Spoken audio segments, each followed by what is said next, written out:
Oiê, vamos falar de Casimiro de Abreu? Sejam bem-vindos a mais um vídeo, a mais uma explicação. E hoje a gente vai falar de mais um poeta da segunda geração do romantismo no Brasil, chamado Casimiro de Abreu. Apesar de sua fama ter aparecido depois de sua morte, Casimiro de Abreu é um dos grandes e importantes escritores da segunda geração do romantismo que existe no Brasil. Ele nasceu em 1839 e faleceu em 1860 e que ocorreu a sua morte com o mesmo fato de que muitos escritores da geração do romantismo, que foi a tuberculose. É um fato curioso porque muitos escritores existem essa coisa até mesmo que na sociedade por conta até mesmo dessa questão do byronismo, que é essa questão da vida, que ela é levada às últimas instâncias pelo prazer e que não se importa muito com essa questão até mesmo de estar-se vivo, mas quanto mais a pessoa parece pálida, quanto mais a pessoa parece mórbida, mais bonita a pessoa ela parece. Por isso até mesmo que a gente vê muitas dessas coisas ligadas ao romantismo com uma coisa gótica, então a pele muito clara, a pele muito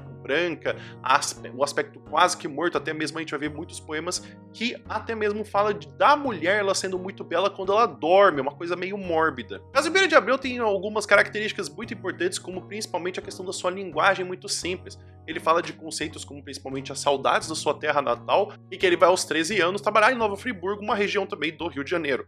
Então a saudade é um dos grandes temas que eles têm, além do fato também de que ele fala sobre o amor com uma linguagem muito simples. Não é uma forma muito aprofundada como outros escritores da geração do romantismo, tem tanta primazia e tem tanta questão de poder conversar, mas isso se destaca e não deixou de que ele fizesse muito sucesso. Infelizmente, mesmo que ele tivesse sucesso após a sua morte, que sua mãe tivesse sido a herdeira de todos os seus direitos autorais, ela mesma faleceu sem ter visto nenhum de centavo e morrendo pobre. Essas idas e vindas que ele foi se mudando, que inclusive ele até mesmo foi para Portugal, a gente tem a leitura também do próprio escritor, que vem de um poema dele chamado, de um fragmento que a gente vai ler chamado Meus 8 Anos. Ó, que saudades que tenho da aurora da minha vida, da minha infância querida, que os anos não trazem mais.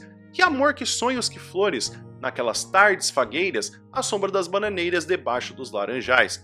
Como são belos os dias do despontar da existência, respira a alma inocência como perfumes a flor, o mar é lago sereno, o céu um manto azulado, o mundo um sonho dourado, a vida um hino do amor. Então perceber que essa temática que ela vai sendo, que ela se afasta um pouco dos outros escritores da geração do romantismo, como não se fala muito da sensualidade, não se fala muito dessa questão da morbidade, mas que a gente pode perceber que dentro da sua escrita aparecem outros elementos que estão ligados assim à segunda geração do romantismo.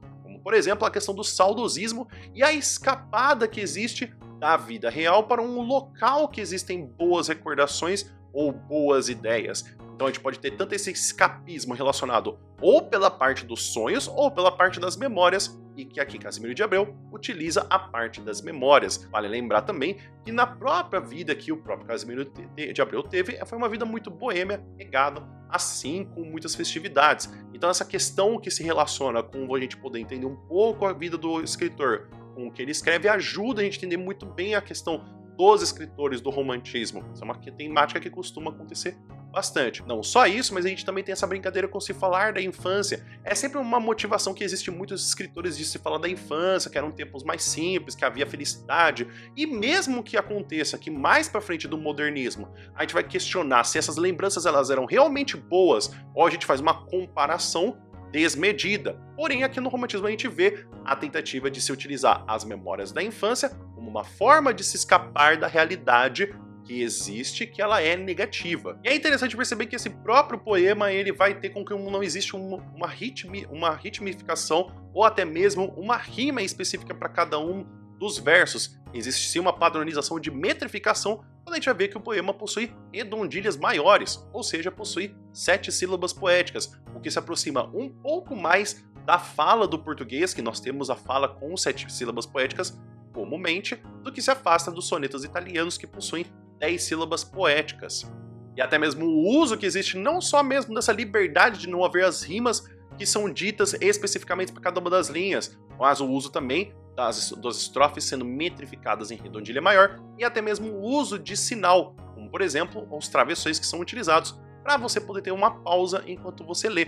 Então traz toda uma musicalidade, que é uma questão muito simples de escrita, mas que traz uma estética e uma forma de escrever muito bonita. E das principais obras que temos de Casimiro de Abreu, temos os livros Fora da Pátria, de 1855, Saudades Poesia, de 1856 e Primaveras Poesias, que inclusive a gente leu um dos poemas dele, que é um fragmento, que foi o que a gente leu agora dos meus 8 anos.